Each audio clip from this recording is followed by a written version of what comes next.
Ce sifflement dans l'oreille que personne d'autre n'entend, ou cette impression soudaine que la pièce se met à tourner. Ça, ce sont les acouphènes et les vertiges, des conditions qui peuvent être vraiment déroutantes. Et si on regardait au-delà du symptôme? C'est justement ce qu'on va explorer ensemble en découvrant comment une approche qu'on appelle intégrative peut absolument tout changer. Pour vraiment saisir ce qu'est un vertige, il faut essayer de s'imaginer cette sensation. Le cerveau reçoit des informations qui se contredisent complètement. D'un côté, le corps est immobile, et de l'autre, tout semble en mouvement. C'est ce court-circuit sensoriel qui crée ce sentiment si angoissant de perte de contrôle total. Son fantôme, monde qui tourne, ça sonne un peu poétique, c'est vrai, mais qu'est-ce que ça signifie concrètement? Il est important de mettre des mots précis sur ces sensations pour bien comprendre de quoi on parle. Alors, commençons par les acouphènes. Il ne s'agit pas juste d'un bruit dans les oreilles, c'est bien plus complexe. C'est la perception d'un son, un sifflement, un bourdonnement, qui n'a aucune source extérieure. C'est un son fantôme. En réalité, c'est un phénomène neurologique et son impact sur la vie de tous les jours peut être énorme. Et pour le vertige, attention, ce n'est pas juste avoir la tête qui tourne un peu. Non, c'est vraiment cette sensation très spécifique et souvent carrément invalidante que le monde entier se met à tourner autour de soi. Ça s'accompagne presque toujours d'une perte d'équilibre. Bon, la grande question c'est d'où ça vient tout ça? Eh bien la réponse est rarement simple. Il ne faut surtout pas chercher une seule cause, mais plutôt imaginer une sorte de toile d'araignée, un réseau complexe où plein de facteurs s'entremêlent.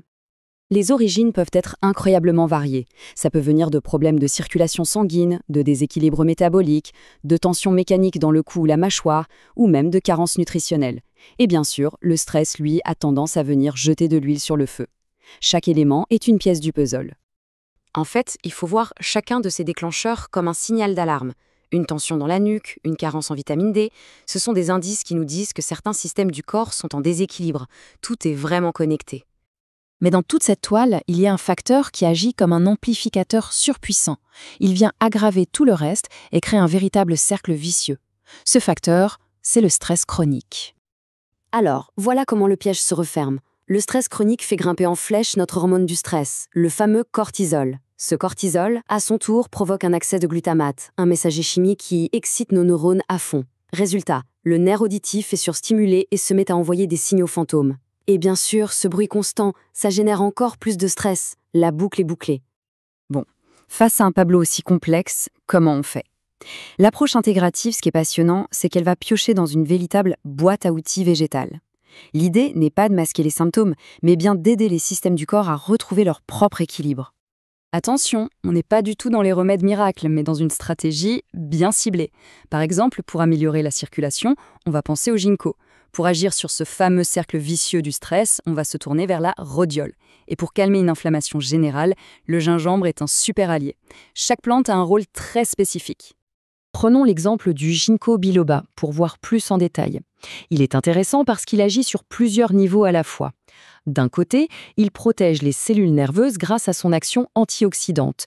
Et de l'autre, et c'est crucial ici, il améliore la microcirculation sanguine, en particulier dans la zone si fragile de l'oreille interne. Bon, tout ça c'est bien la théorie. Mais en pratique, dans la vraie vie, comment est-ce que ça s'articule? Rien de tel qu'un cas concret pour bien comprendre.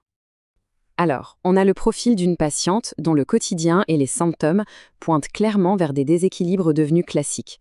Un niveau de stress très élevé, un sommeil de mauvaise qualité, une surconsommation de café. Tout ça indique que son système nerveux et son métabolisme sont en surchauffe. La question clé, c'est donc comment on construit une stratégie qui va s'attaquer aux causes profondes du problème et pas seulement aux symptômes visibles, le vertige. La stratégie est globale, elle se déploie sur plusieurs fronts en même temps. D'un côté, on agit sur le mode de vie. On réduit drastiquement les stimulants comme la caféine et on adopte une alimentation qui évite les pics de sucre. De l'autre, on apporte un soutien ciblé avec les plantes. La rhodiole va aider à mieux gérer le stress, l'aubépine va calmer l'anxiété et le ginkgo continue son travail de fond sur la circulation. C'est vraiment la synergie de toutes ces actions qui fait la différence. Ce qui est très intéressant avec cet exemple concret, c'est qu'il met en lumière une différence de philosophie qui est juste essentielle entre une approche conventionnelle et une approche intégrative. Pour faire simple, l'approche conventionnelle va souvent chercher à éteindre l'alarme incendie, c'est-à-dire le symptôme. L'approche intégrative, elle, va chercher l'origine du départ de feu.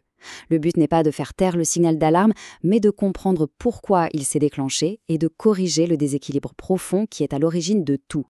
Et c'est ça, finalement, la question de fond à retenir. Elle nous met au défi de penser différemment notre rapport aux conditions chroniques. Est-ce que l'avenir du bien-être, ce n'est pas justement de traiter le système dans son ensemble et non plus seulement le symptôme?